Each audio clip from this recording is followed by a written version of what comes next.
Hey, today we've got a good argument to have, which is, should kids learn to code? And this is something we often talk about. For the affirmative is Matt on the left. Yes.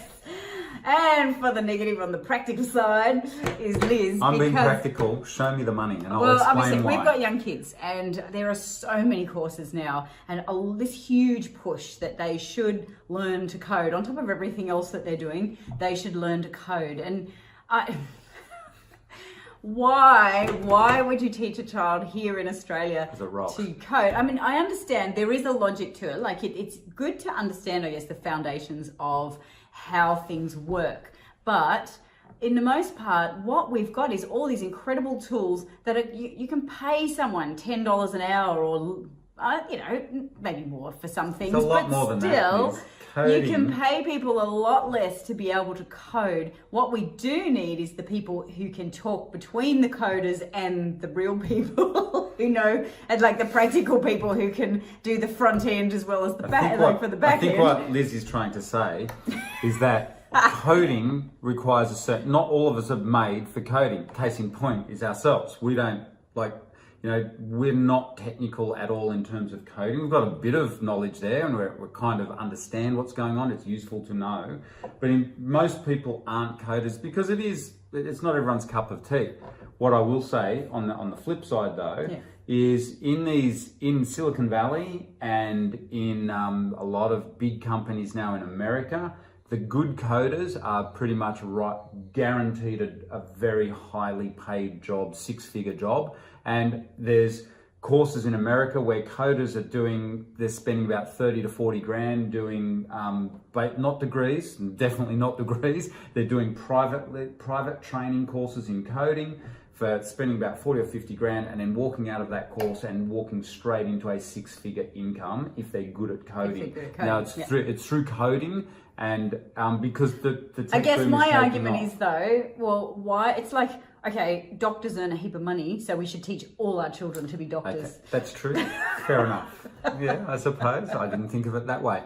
But if you are lucky enough and your kids like coding or yourself, doesn't matter what age you are, there is a shortage of really good coders out there in Silicon Valley and here in Australia.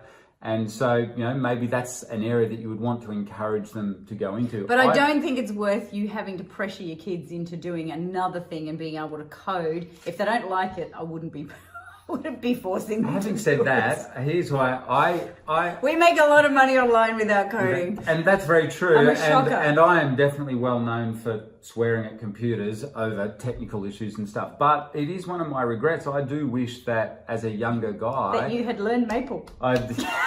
Yeah, actually, that's true. I really dislike Maple. This is how old we are. That's a programming language that we had to learn. A long time ago. And even which early everyone days, just copied their assignments because we all didn't like it. But it is handy to have a knowledge of coding these days. I guess. Well, let us know. What do you reckon? Should all kids learn to code, or should they not? Let us know. I reckon. Tell us below. I mean, the ultimate knowledge is to have a basic, like anything, to be a generalist in that sort of an area, and then learn how to make money online through sales and marketing. Because there we go. That's what all kids should learn how to do. Yeah. Sales and marketing. So here's my thing. I'm going to go completely, not off tangent here, but versus coding, the number one money-making skill anyone can ever learn in life is, and I'm biased, but is definitely sales. But the turbocharge that is how to sales in a digital economy or online. And so coding is great if that's what you're into. Coding is handy to learn so that you know so that you're comfortable with computers and building and playing around with websites and stuff. That's a really, really valuable skill going forward into the future. But the ultimate is sales and marketing. No, you just need to learn how to use the platforms. Because they're going to get better, I guess. You just click and drag. Yeah, click and drag. Okay, fair enough. I've convinced him now. Maybe. There we go. Liz is right. But at least in schools, they're getting them to do something digital better than learning. That is true. No disrespect, but learning how to speak, a foreign language or something like that. I think learning to code is a very useful skill compared to some of the other topics that are taught in schools. So, interesting to know. Let us know. And I guess that's the difference. What is the definition of coding too? I know a lot of coding workshops are really just learning how to write something to make something happen in a, like it's just making that link between the two. But fascinating. All right, so let us know what you're going to do with your kids. What are you going to recommend to your kids to do? Are you Learn going how to to get them coding, or are you not? Get them sales. Get them into sales. Sales and marketing online. Marketing. All right. See ya.